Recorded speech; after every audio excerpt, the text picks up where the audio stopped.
Is a K-hole dangerous? Comment your experience down below if you've ever went into K-hole before. This is with ketamine. When you take a massive amount of ketamine, you go into a K-hole. It's a very catatonic state where you can actually have ego death. So you go to this catatonic state where you cannot verbally communicate very well. You're awake but not awake. You're a prisoner of your own mind in a sense. Now, too much of this will put you into a K-hole, but you'll also have an ego death where you don't know where in reality you even are. Reality blends.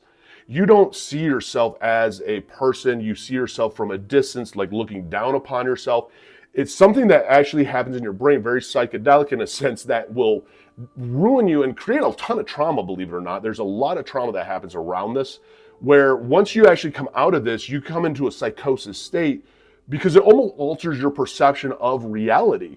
It's actually very scary. It's not a fun experience because you come back and are you even real? What just happened? Your brain can't almost comprehend, and almost like misfired almost along the way. K-holes are not necessarily safe. It can have some respiratory collapse that happens with them. You can have physical injury that happens with them because your motor skills are so off, you're not realizing what you're hitting or doing with your hands. You can burn yourself very easily with like lighters and stuff. It's amazing the damage that you can actually cause yourself in a K-hole.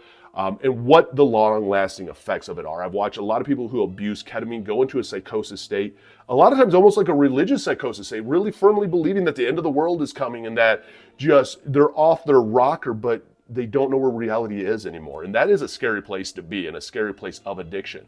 And again, I share for educational purposes only. There is no right or wrong way of getting sober. It is your way, whether it's going to inpatient treatment or outpatient treatment.